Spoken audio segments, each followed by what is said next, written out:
Selamat pagi dan salam sehat selalu untuk kita semuanya.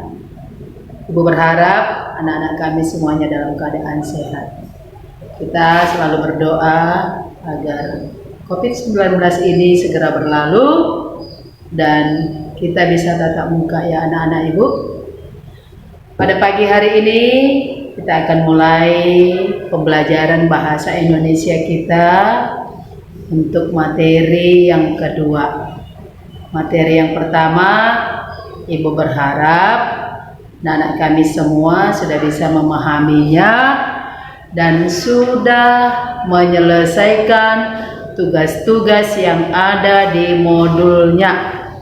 Ibu ingatkan, semua materi yang ada di dalam modul harus dipindahkan ke catatan. Jadi harus ada catatannya ya anak-anak ibu. Nanti kalau latihannya ada modul, dikerjakan di modul saja. Ya, kita mulai pembelajaran kita hari ini dengan materi yang kedua, yaitu mengenai kalimat langsung dan kalimat tidak langsung. Mari kita lihat satu persatu. Yang pertama adalah kalimat langsung. Kalimat langsung adalah kalimat yang isinya mengulangi kembali, mengutip kembali apa yang diucapkan oleh seseorang. Jadi apa yang didengarnya, diterimanya dari seseorang itu diulanginya kembali. Cara penulisannya diperhatikan, tidak sama dengan kalimat tidak langsung. Yang pertama, bagian yang dikutip dari ucapan seseorang itu harus ditulis dengan menggunakan tanda petik ganda. Yang dikutip dari ucapan seseorang itu menggunakan tanda petik ganda. Yang kedua, antara kalimat pengiring dengan kalimat kutipan dipisahkan dengan tanda koma, dan kalimat pengiringnya harus diawali dengan huruf kapital. Mungkin anak-anak ibu bertanya, yang mana sih kalimat pengiring, yang mana kalimat kutipan? Kalau dalam kalimat langsung ada kalimat pengiring, ada kalimat kutipan. Kalimat kutipan itulah yang diambil, yang diulang dari ucapan seseorang itu. Siapa yang mengucapkannya, itulah kalimat pengiringnya. Paham ya anak ibu?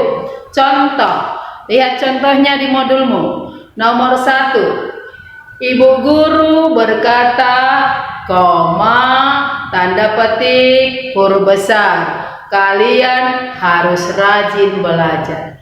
Berarti yang berkata itu ibu guru. Apa kata ibu guru? Kalian harus rajin belajar. Nah, ketika seseorang meminta, coba ulangi dulu apa yang dikatakan ibu guru tadi, maka kamu harus berkata seperti ini. Ibu guru berkata, penulisannya koma, tanda petik, huruf besar. Kalian harus rajin belajar. Titik, tanda petik. Itu yang contoh yang pertama. Yang kedua, saya suka makan gado-gado, kata Retno. Ini contoh yang kedua, ini kalimat kutipannya yang duluan dibuat, baru kalimat pengiringnya di belakang. Boleh seperti itu. Boleh di awal kalimat kutipan, lalu diikuti kalimat pengiring, atau sebaliknya, kalimat pengiring dulu, lalu diikuti kalimat kutipan. Kalau kalimat kutipan duluan, seperti ini dia, tanda petik. Saya suka makan gado-gado, koma, tanda petik. Yang suka gado-gado itu bukan ibu, tapi Retno. Maka ibu katakan kata Retno. Karena yang suka gado-gadonya Retno. Ibu mengulangi apa yang dikatakan Retno. Maka ibu katakan saya suka makan gado-gado, kata Retno. Atau dibalik, bisa menjadi Retno berkata, koma, tanda petik, huruf besar. Kita ulangi apa yang dikatakan Retno. Saya suka makan gado-gado. Siapa yang suka makan gado-gado? Yang berkata itu, yaitu Retno. Contoh yang ketiga. Nilai ulangan bahasa Indonesia saya 90, kata Nadia. Jadi apa yang diucapkan Nadia itu? Nilai ulangan bahasa Indonesia saya dibuat di dalam tanda petik ganda. Dipisahkan dengan tanda koma, kata Nadia. Kalau dibalik juga boleh. Nadia berkata, koma, tanda petik, huruf besar. Nilai ulangan bahasa Indonesia saya 90. Itulah contoh kalimat langsung. Yang kedua, kalimat tidak langsung. Kebalikan dari kalimat langsung. Apa itu kalimat tidak langsung? Kalimat tidak langsung adalah kalimat yang menceritakan ucapan seseorang kepada orang lain.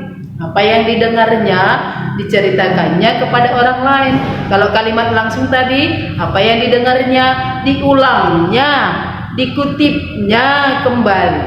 Kalau kalimat tidak langsung diceritakannya kembali kepada orang lain. Bagaimana cara penulisannya? Berbeda dengan kalimat langsung. Cara penulisan kalimat tidak langsung, perhatikan. 1.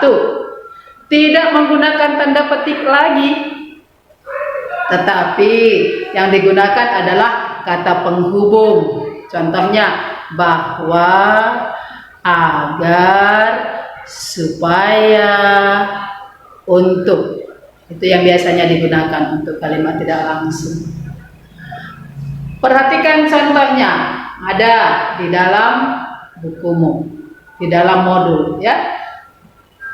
Cara penulisannya tidak menggunakan tanda petik, tetapi menggunakan kata penghubung bahwa, agar, dan supaya. Yang kedua, cara penulisannya, pelaku yang dinyatakan dalam kalimat langsung, pelakunya, orang yang ngomongnya harus mengalami perubahan. Kalau dia orang pertama, harus berubah menjadi orang ketiga. Maksudnya kata ganti orang pertama berubah menjadi kata ganti orang ketiga. Di pelajaran sebelumnya kita sudah belajar mengenai kata ganti. Jadi kamu pakai pengetahuan kamu tentang kata ganti itu di kalimat tidak langsung ini.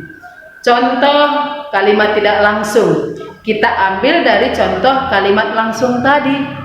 Kita ubah kalimat langsungnya menjadi kalimat tidak langsung. Lihat, nomor 1 tadi di kalimat langsung. Ibu guru berkata, koma, tanda petik, huruf besar, kalian harus rajin belajar. Lalu ibu katakan seperti ini, coba ceritakan kembali apa yang diucapkan oleh ibu guru itu. Maka kamu akan mengatakan seperti ini. Ibu guru mengatakan bahwa, jangan kamu katakan kalian, bahwa kami harus rajin belajar. Ibu guru mengatakan bahwa kami harus rajin belajar. Itu contoh kalimat nomor 1. Kalimat nomor 2, kita lihat kembali di soal contoh kalimat langsung. Saya suka makan gado-gado, kata Retno.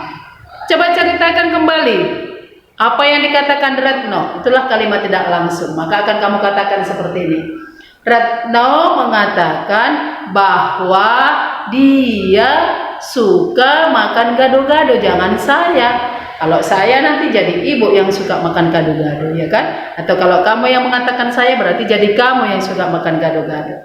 Padahal di situ dibuat yang suka makan gado-gado itu adalah Retno. Maka dibuat Retno mengatakan bahwa dia, siapa itu dia? Yang mengatakan itu yaitu Retno suka makan gado-gado.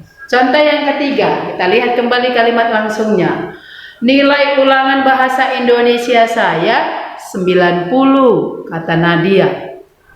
Coba ceritakan Apa yang dikatakan oleh Nadia atau apa tadi yang dikatakan oleh Nadia? Coba ceritakan kepada ibu. Maka kamu akan mengatakan, Nadia mengatakan, ingat ya, berkata di kalimat langsung berubah menjadi mengatakan bahwa nilai ulangan bahasa Indonesianya adalah 90. Bahasa Indonesianya untuk menggantikan Nadia. Jangan bahasa Indonesia saya berarti jadi yang ngomong, berarti jadi nilai ibu. Kalau kamu yang ngomong berarti jadi nilai kamu. Padahal bukan. Nilai ulangan bahasa Indonesianya. Siapa itunya? Nadia.